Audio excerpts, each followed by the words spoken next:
It rises every morning, and so do we. With fresh perspectives and innovative ideas, we grow trust for our clients in food and agriculture, in their products, processes, people, and brands. It's all we do, and we do it like no one else can. It's a new day in food and agriculture, with new challenges and bright possibilities. When you need someone you can count on, look east. Thank you for joining us for our Agri-Pulse Washington Week in Review. I'm Spencer Chase, joined as always by Agri-Pulse Senior Editor Phil Brasher, discussing the week that was, agriculturally speaking, in Washington, D.C. And the big story this week has been the big story for the last several weeks, only now we can actually tell you that we've come to some level of conclusion on the issue. In the Senate, negotiators Pat Roberts and Debbie Stabenow have finished negotiations on a GMO labeling bill. So the bill in and of itself is complete, and oddly enough, now comes the hard part. But before we get into that, let's talk about the bill in and of itself that they finalized. Phil has been following this issue probably closer than anyone else on Capitol Hill. And Phil, what can you tell us about the actual makeup of this legislation? Yeah, and Spencer, we cannot understate the importance of this agreement and the importance of this bill. I've been covering foreign policy full time for 17 years now, and this labeling issue has been a huge issue, not only in the United States, but internationally, ever since then. And this agreement really, if it becomes law, really lays out the future for ag biotech, because there's been so much concern for so long that among farmers, among biotech companies, among the food companies, that if you required mandatory GMO labeling, that it would stigmatize the technology and companies would move away from it. And so, Phil, when you go through the bill, you had one of the first copies that was available to the public. What did you see in the bill? Because there were a few things that were kind of contentious issues, really down to the wire. What were those issues and how did they get resolved? Well, I would say the two most important aspects of this bill are, one, it requires mandatory disclosure for all food products, but companies will have the option of using one of those smartphone codes called QR codes or some kind of digital coding, or they can use an on-pack labeling or a symbol, which will be determined by USDA. That's number one, mandatory disclosure, but the option to use the digital code instead of some kind of wording. The other thing that's very important is that the definition of genetic engineering for the purposes of this disclosure is pretty narrow. It's limited to the sort of transgenic products where you take, that we now have on the market. That's where you take a gene from bacteria and put it in a plant. That's what is on the market now. The new techniques like gene editing, RNA interference, these would not be covered by the definition. They wouldn't be subject to this disclosure system. And what you're going to see is even more companies moving toward that. They already are moving toward those techniques. There's a lot of reasons to do that, but they certainly won't have any worries about being stigmatized by labels if this becomes law. And the really big factor about this is that it's going to preempt all of those state GMO labeling laws that so many folks were concerned about.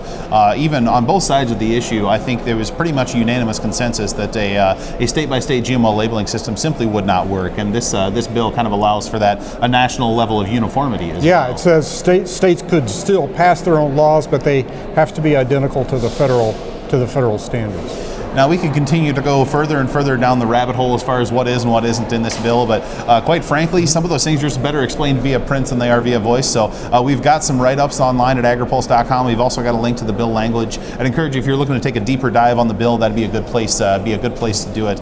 But I want to move on from the bill itself to, the old schoolhouse rocks on how a bill is going to become law here, because right. This one might have a little bit of an extended path to it, to what some folks were thinking, because we've got this Vermont GMO labeling law going into effect July 1st, and it sounds like it's still going to. Yeah, it's definitely going to take effect July 1st, unless somehow an appeals court steps in, which is hardly likely. But it's not being enforced right away, so there's not a lot of practical impact on that. The bigger concern is really getting floor time in the Senate. between now and the middle of July, when there are back-to-back National Party conventions in Cleveland and Philadelphia, and then Congress is out for the month of August for the recess and not back until September. So there's a very limited amount of time that the Senate has to get this on the floor and get it passed. They also have to have 60 votes.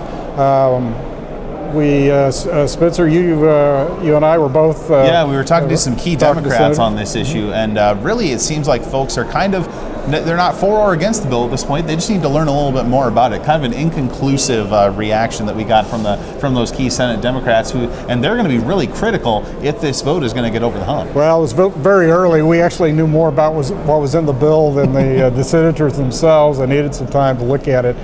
But they do need some of that Democratic support to get to the 60 threshold, and then they have to get the floor time in the Senate. And once it gets through the Senate, it's also going to have to get through the House and then make its way to the President's desk. And there's certainly no shortage of political battles going on in Washington this week in particular. As I'm sure you may have saw, the House floor was taken over by Democrats on a gun protest. A lot of things, a filibuster going on in the Senate as well. So a lot of political behind-the-scenes things that aren't necessarily agriculturally related, but could have a big impact on this particular bill going forward. One thing I wanted to point out on that, there's a lot of aspects, as you mentioned, to the agreement. One that might not strike a lot of people as major could be very important in terms of getting Democratic support. It was a big deal. It was a victory for the ranking Democrat on the Senate Agriculture Committee, Debbie Stabenow, who worked out this agreement. It's a provision that says that certified organic products could now be labeled as non-GMO. That's a big deal for the organic industry. The Organic Trade Association came out with a statement applauding the bill after that came out.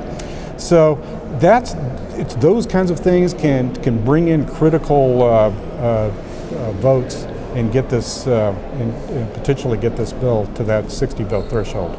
Yeah, and what appears to be a pretty simple issue, just should they or should they not label food ingredients with biotech, has actually developed into a lot of moving parts in this discussion.